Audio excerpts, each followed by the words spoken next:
It's Wednesday, January 31st. Welcome to CT Pulse on the HAN network. I'm Kate Chaplinsky. And Governor Dannel Malloy held a press conference earlier today talking about introducing electronic tolls in the state by 2023. We're going to talk more about that a little later in the show. We'll also be drawing conclusions with our editorial cartoonist Doug Smith.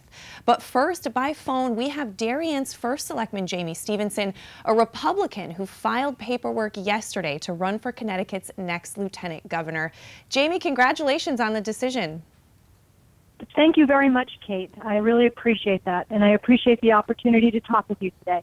Now, tell me about your thought process involved in deciding to kind of run for this higher office.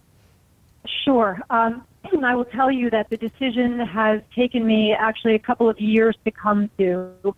I did give the idea some consideration during the last gubernatorial cycle, but wanted to get a little more experience under my belt. And the time that I've spent in local elected office here in Darien, as well as my leadership and board roles at the regional and state level, have given me a great perspective on both the extraordinary opportunities that our state has and the tremendous challenges that are before us. So I feel a great sense of responsibility now to take what I've learned and bring it to the state level and help right this ship. Now, Jamie, there's been a lot of Republicans stepping forward to explore runs for the governor's seat. Are there any that you're thinking of now as potential running mates or that you'd like to see, or are you keeping an open mind at this point? I think we're very fortunate to have a number of excellent, highly qualified Republican candidates who are seeking the governor's office. I'm really doing my homework in that regard, and listening to all of their debates and following their policy positions. It's certainly too soon to be making any decisions about who the best team would be. My goal right now is to get out and talk to the people of Connecticut, to earn their trust and respect, and when I'm successful at the Republican convention, then there will be some discussions about making alignments with the gubernatorial candidate. Now let's talk about kind of balancing, because you are still first selectman of Darien, and I know that's a job that keeps you very busy. So how will you kind of be doing the two, going out and campaigning and also doing your day job? Yes. I am so passionate about the work that I do here in Darien. Anybody that knows me knows that I put in 150% into my job, both here and at the regional and state level, for the benefit of the people and businesses of Darien. So Darien will always be my number one priority. I have an obligation which I welcome to the town and the taxpayers. So what this means for me is that I now have two jobs, and I have to work twice as hard. Now, Jamie, you said something interesting in your interview yesterday with the Darien Times, and that's that you really want to push back on some Democrats who say that Republicans are anti-women. Can you speak to that a little bit? Absolutely. I've been a lifelong Republican, and, as a young child, I have never experienced the kind of sentiment toward me regarding women from the Republican Party that I hear from my colleagues across the aisle. I also have 4 daughters, and so I am very cognizant of the rights and abilities that women have, and I can assure you that the Republican Party is absolutely a party for women. We are a party for families, for strong opportunities for all, and I really welcome the opportunity to help change that dialogue. I know you even mentioned an all-women campaign team. Is that what you're planning to build? Absolutely. That is my goal, and I have a number of fantastic women already on board. And I know that your term is not up in Darien until 2019, so I believe in that case that the Board of Selectmen, if you did win election, would name your replacement in that case, yes? I believe that's true. There's a few details that would need to be sorted out with our legal counsel. It's certainly too premature to really discuss that.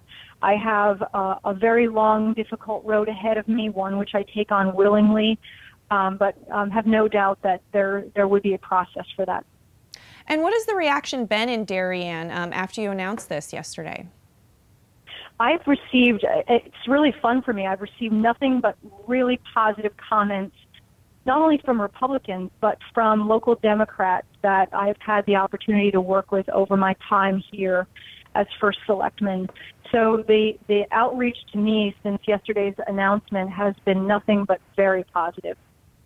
Now, I do want to ask you, Jamie, because just this morning, Governor Dannel Malloy was talking about electronic tolls and introducing them in 2023. Obviously, it's not always a popular something to raise in a campaign season. But what's your reaction to potential tolls in Connecticut? Yeah, Kate, I really appreciate you asking me about that.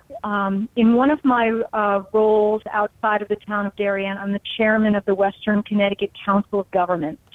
And I'm also the chairman of our region's metropolitan planning organization.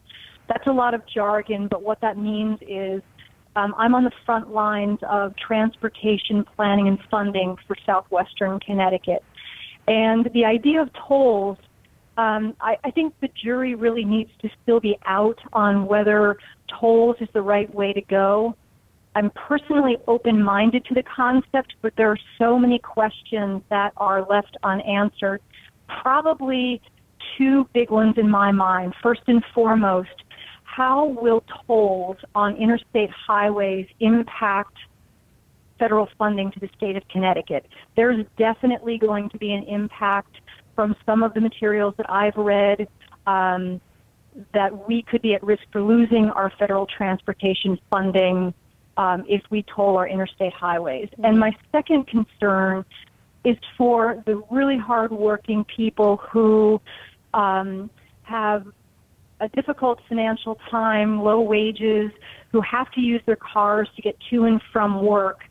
Tolls are going to add a burden to their financial condition, and I'm very concerned about that. These are obviously people that don't or can't afford to use our rail systems, but need to use their cars to get to and from their jobs every day. And I haven't heard any discussion about impacts in that way. And now, Jamie, I just want to ask, because when people in other parts of the state hear Fairfield County, or maybe when they hear Darien, they think money, affluent community. How do you get your message across in other parts of the state where people may not be so familiar with the town that you represent?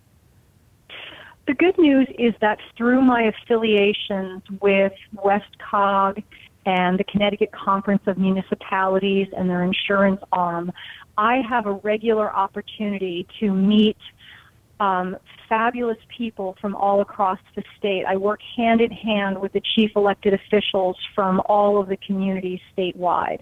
There's no question that I need to be able to get out and talk to people all across the state, listen to what their concerns are. I believe first that before I talk, I need to listen. So I'm really looking forward to doing that, and my filing yesterday gives me the opportunity to do so. All right, Jamie, anything else you want to say before we let you go about this run for Lieutenant Governor? No, I'm really looking forward to the opportunity. I hope people will engage me in conversation, and I look forward to meeting folks over the coming months and hope to earn their trust, respect, and support. All right, Jamie Stevenson, First Selectman of Darien, also now running for Lieutenant Governor. Thanks so much for taking the time to talk to us today. Thank you, Kate. All right. Have a good day. Thank you, Jamie. All right, and we are going to step out for a quick break here on CT Pulse. We're going to come back with more after this. Walter Stewart's Market is your destination for the best big game fixings. From our house-made fresh guacamole and dips to chili, chicken wings, pulled pork potato skins, risotto balls, and take and bake house-made specialty pizzas. Combined with a selection of the best craft brews, Stewart's is your one-stop big game shop. Stop into Walter Stewart's Market, conveniently located at 229 Elm Street in New Canaan, and find us at stewartsmarket.com. Want a new experience in car buying? No aggravation, no confrontation, just answers to all your questions. SCAP Chrysler Dodge Jeep Ram. Car buying the way you want it to be. With one of the largest selections of new 2- and 4-door Jeep Wranglers available, we are Connecticut's Wrangler headquarters. Family owned and operated for over 50 years. Call, click, or stop in today. Save thousands at the 2018 Auto Show event and start something new sales event. Now through January 31st. At Galt, we always put you first. As your full-service home heating partner, we provide expert delivery, installation, and maintenance for all your heating needs with knowledgeable, friendly professionals that give you peace of mind 24/7. Galt Family Companies, you first since 1863. Had a sports injury or slip and fall that needs immediate care? Coastal Orthopedics Walk-In Urgent Care gives you direct access to orthopedic specialists fast without an appointment. Biking, golf, tennis, soccer, whatever the sports injury is, sprain or fracture, Coastal Orthopedics Walk-In Urgent Care can help. Open 7 days a week now at 3 locations. The iPark Building at 761 Main Avenue, Norwalk, 36 Old Kings Highway South in Darien, or in the Westport Medical Center at 323 Riverside Avenue, Westport. Go to coastalorthoct.com. Like them on Facebook. Set sail on a summertime adventure with Sail Away Sailing School. Located in Captain's Cove Seaport in Bridgeport, we're sailing June 18th through August 10th. 2 sessions offered daily, Monday through Friday for ages 9 to 15. Have fun, make friends, learn to sail. Visit teamsailaway.com. Welcome back to CT Pulse on the HAN Network. I'm Kate Czaplinski. Thanks again to Jamie Stevenson for taking the time to talk to us today. Now, as we mentioned earlier, Governor Daniel Malloy this morning spoke of his support for electronic tolls in Connecticut by 2023, and that was echoing similar statements from House Democrats earlier this week. Now, as reported by our Darien Times on Monday morning, a dozen Democrats from the House of Representatives promised to put forth a bill that would pave the way for electronic tolls on Connecticut highways.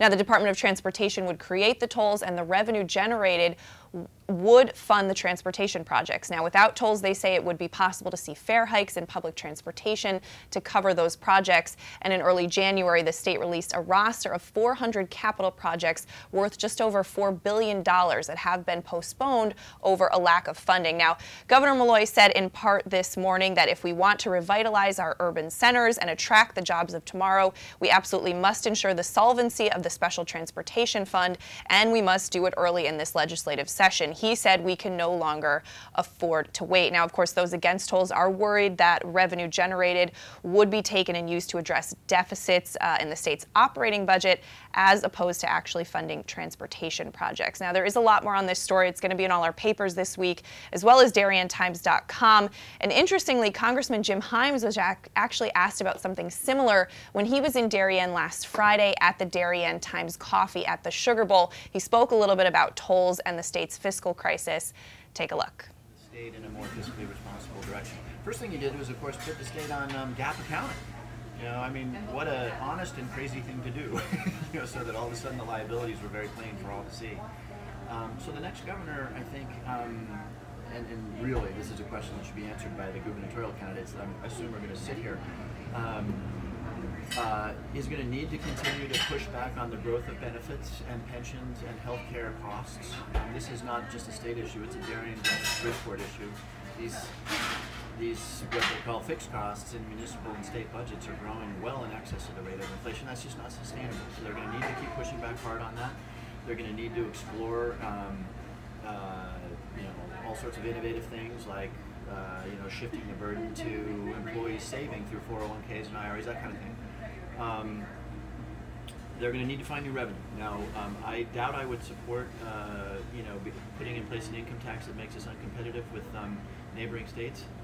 But, and okay, I'm going to do it. Staff is going to hate it, but every state around us charges people to drive through their state. We don't. Now, okay, I get it. Tolls are a huge pain in the ass, but my God, I mean, New York and New Jersey have massive piles of money to invest in their infrastructure. That's probably not going to fix the problem, but it certainly is a step, a sane step in the right direction. Particularly in a world where tolling is a very different thing than it was 30 years ago, where you can sail through at 60 miles an hour. Yeah. Every state around. Now, again, that was Congressman Jim Himes in Darien last Friday when he was asked about the state's fiscal crisis. He also spoke, of course, about a lot of national issues, and you can get more on that at DarienTimes.com. And just an interesting story to check out, staying on the Darien Times theme. They've had a lot going on in the last couple of weeks. But Janice Marzano, who is the Depot Teen Center Program Director in Darien, was viciously attacked this week after she planned an informational session that involved someone from Planned Parenthood to talk about Plan B, which is a contraceptive that she heard teens in town were using a lot and in an inappropriate way, so she wanted to have an informational session. Well, according to Janice, who wrote a letter to the Darien Times, and then there's been a story since then, she received several phone calls from blocked numbers, people accusing her of being a murderer and supporting murderers. She said she was shocked at the backlash, the intensity of which left her in tears and physically ill. And a lot of people since now have commented and have shown their support for Janice. But it is an interesting story. You can read more on that at DarienTimes.com, something we're definitely following right now. All right, well, we are going to step out for a final break. And when we come back, we're going to lighten things up with Doug Smith, our editorial cartoonist, after this. Voted Best Gourmet to Go in Fairfield County, Palmer's extensive menu offers everything you'll need to make your next event easy and delicious. Whether you're hosting a small get-together or planning a large celebration, they've got you covered breakfast through dessert. Order online at palmersdarien.com or call 203-655-2077. Yeah, Dad. Kyle, I need you to update the financial statements. I took care of that yesterday, Dad. Mac, I need you to get those deals approved. They're all done, Mr. Miller. Jeff, I need you to order lunch for the meeting. They can't do a thing without me. Right now, lease a 2017 Sentra S for only $97 a month. I'm never going to retire. UK Gourmet is the largest specialty grocer in the area, featuring food from England, Ireland, Scotland, and Wales. Over 80 teas to choose from and a brilliant assortment of biscuits to go with them. Over 70 cheeses from grass-fed cows, which makes a smashing difference in taste. The creamiest chocolate you'll ever taste using no artificial colors or preservatives. So say hooray for UK Gourmet, 78 Stony Hill Road in Bethel, or visit ukgourmet.us. Dr. Stephen Molinaro and Peter Healy of Family Practice Dentistry and Laser Dental Care have served Ridgefield for over 22 years. Experienced staff offer gentle drillless techniques, preventative care, and cosmetic procedures in a relaxed environment. Grateful for the community's trust and support through the years, new patients and their families are welcome. Call today.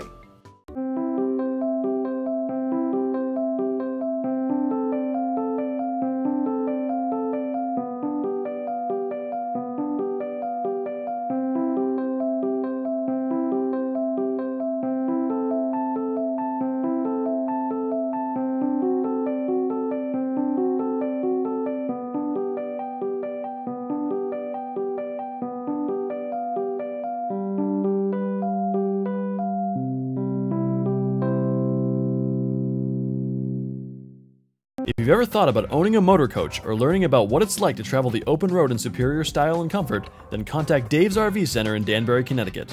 Offering the best quality Class A motorhomes from Newmar, travel trailers and fifth wheel lines from Surveyor, and a toy hauler line from Work and Play. Choose from Newmar's Gas Line, Bay Star and Canyon Star, or from Newmar's Diesel Line, Ventana and Dutch Star. And with unparalleled service and maintenance, Dave's RV is committed to keeping you and your motor coach safely on the road and enjoying it to the fullest. Stop by their showroom, 2 Industrial Plaza Road, Danbury, Connecticut, or call 877-483-3866. Welcome back to CT Pulse on the HAN Network. Doug Smith, or should I say it? Pennywise or whatever. Pennywise the clown. All right. So Doug, you're joining us. Let's go into your cartoons this week. Up first, we have a story about a rail crossing that's come up again and again. And this is your solution to make that a little safer. Just bypass the town entirely, you know? Yeah. Yeah, there has been talk about that crossing being unsafe. I don't know how safe that design would be, but you know, for the trains, but for the drivers it would be better, I imagine. All right, and up next, I believe this is a Trumbull cartoon. Tell us about this one. Yeah, the pool liner, which I guess was replaced not too long ago, a couple years, but it's already got leaks in it, so they got to replace it again. People aren't too happy about that. So it's just a money pit exactly. rather than a pool. All right, and up next, this is related to Ridgefield because there was some mention. Or that's Darien, actually. Darien, oh right, some mention of eliminating athletics for underclassmen. Right, I don't know if they're gonna. If they just brought it to the board, I don't even know if they're gonna do it. But someone threw out the suggestion there, and. So I like that the coach is cutting you from the team. Who? Me? All of you. All right, well, let's hope that doesn't happen. Up next, tell us about this. I believe this is Ridgefield. Right. They're talking about the cap on the real estate and property taxes. Mm-hmm. And he doesn't like his cap. no, I mean, I've never been able to deduct up to 10 grand, so I don't have to worry. Not something that concerns you, I Right. guess, right? And up next, this is your interpretation of the lawsuit against Big Pharma that some Right. towns have filed. Yep. I like that. So it's the dragon with all the money Right. and the bones. And yeah, the dead unfortunately. bodies around him. Yeah, yeah. And up next, is this a Stratford cartoon? That is. That's Ferry Boulevard. Rolling Thunder is a developer who wants to put in a development there. And, It does sound like a roller coaster. Rolling Thunder? Yeah, Yes. That's it's such a strange development name. But yeah, the Rolling Thunder, development so company. they denied it, and of course, like a lot of developers, he instantly goes to the 830G, which Mhm. bypasses everything. But I guess what he did was, once he threatened to go with 830G, they immediately let him go ahead with his plans. So. Yeah, you can follow more on that in the Stratford Star. And finally, a little goat humor. I guess we all enjoy that. Right. Yeah. Edith Wheeler and Monroe. So they didn't mean that kind of kid to your bring to kid. the library. But I would love to go to the library if there were some goats there. I think that petting would be zoo. great. Yeah, exactly. All right, I believe that's all we have for this week. Yeah. But Doug, I do want to ask you, because I know you've actually been interviewed about this previously, but Mort Walker, a World War II veteran who satirized the Army in Beetle Bailey, he Yep. passed away. He was a I know. Stanford resident. Yeah. Was he a hero of yours? Oh yeah. Yeah. I mean, he was an icon. You know, I grew up with. He was one of the big, I guess, King Features syndicated cartoonists. He'd been drawing it for something like 60, 70 years. Wow, And, that's incredible. You know, I grew up. You know, he had the animated cartoon I watched as a kid, and And I know you talked about there was this vibrant community of editorial cartoonists in. yeah. As a matter of fact, there's a book out who I believe is written by the son of Hal Foster, who drew Prince Valiant, and he talks about that back in the 1950s and 60s. This little clique of bohemian cartoonists in this sea of gray flannel suits, is how he phrased it. Yeah, It that's was so cool. just kind of a neat thing. That is so cool. Well, Mort Walker was 94 years old, and I've heard his sons are going to continue to Yeah, they've draw. been doing it for a couple of years, helping him out with that. So fortunately, it hit the ground running. We won't miss Beetle, but we'll miss Mort. All right. Thanks so much, Okay, Doug, for thank your you. thoughts on that. All right, we're going to wrap things up here on CT Pulse. Still coming up today, Nutmeg Sports at 2 o'clock. Be sure to check it out. And if you missed any of the show, you can watch it on demand later. We'll see you next time.